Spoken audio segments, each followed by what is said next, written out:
My project is on the heroin epidemic and how it is spreading all around the United States, affecting hundreds of thousands of families today.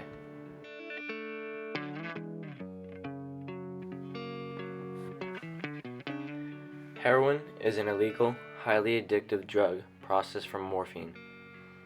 As you can see from this chart, the number of overdoses is climbing year to year and is causing a mass epidemic. Heroin is typically in a white or brown powdered form and can be smoked, snorted, or injected into your bloodstream, depending on the purity of the drug. The usage of heroin throughout the United States has rapidly increased in the last 10 years. In addition, heroin does not only affect teens and adults, it affects newborn babies as well. For example, a mother and her unborn child in Syracuse, New York, were killed from a heroin overdose. Although this is tragic, not all babies are killed from the heroin. Once conceived, many babies live drug-dependent, and this seriously affects their growth and mental health. According to NBC News, in 2013 there were 27,000 drug-dependent newborn babies in the U.S., and this number increases year to year. These clips show the danger of using heroin and the effects of a heroin overdose.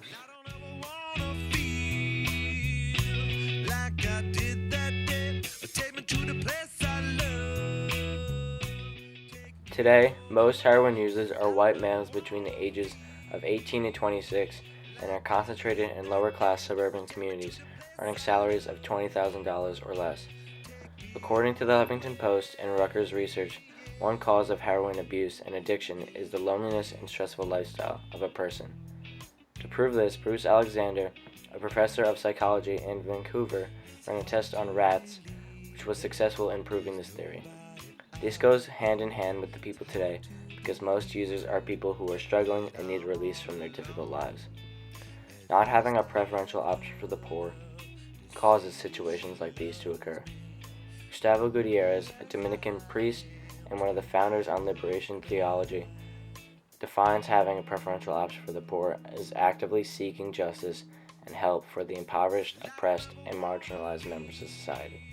By having a preferential option for the poor, we can help heroin addicts improve on their habits and ultimately strive to get better.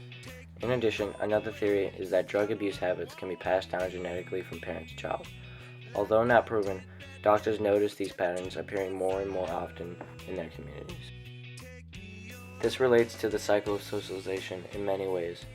At a young age, kids in lower class communities are learning these bad habits and are exposed to drugs at a young age through friends, movies, and family. Due to a lack of education, kids grow up believing these behaviors are okay, and this reflects their decision making for the rest of their lives. The only way to break this cycle is through education and taking a stand on this issue. For example, Jennifer Weiss-Burke, the executive director of Healing Addiction in our community, said, "I've heard stories of grandparents who have been using heroin for years, and it is passed down to younger generations. It's almost like a way of life." Although, these are not the only root causes for heroin abuse. For example, professors and doctors at Rutgers University are analyzing how environmental factors can affect this issue as well. Through Catholic social teaching, we can determine whether the use of heroin is ethical or not. Heroin use abuses many parts of Catholic social teaching and beliefs, but it mainly violates the social nature of humanity and the common good. The social nature of humanity states that one cannot reach their full human potential alone, but instead in community with others.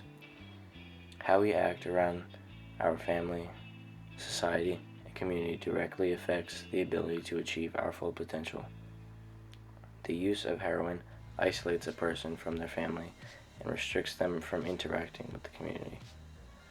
Using heroin is a selfish pleasure that prevents one from fulfilling their human potential. The common good goes hand in hand with the social nature of humanity. The common good states that in order for humans to have the opportunity to grow and develop fully, there must be a social structure within society. Heroin forbids us from living within society's structures and limits us from realizing our human dignity. Although there is no way to completely stop everyone from using and selling heroin, there are ways we can limit the number of overdoses in society today. According to the drug abuse website, the NIDA, or the National Institution of Drug Abuse, and the CDC are finding ways to combat this epidemic. The NIDA has been actively pushing for research on naloxone, an easy-to-use drug that can save lives during a heroin overdose.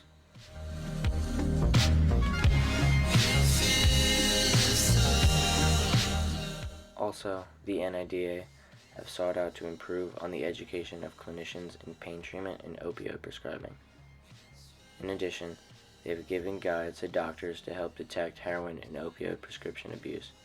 Besides educating doctors, the NIDA is attempting to make a stronger medicine to help heroin addicts ease off their addiction.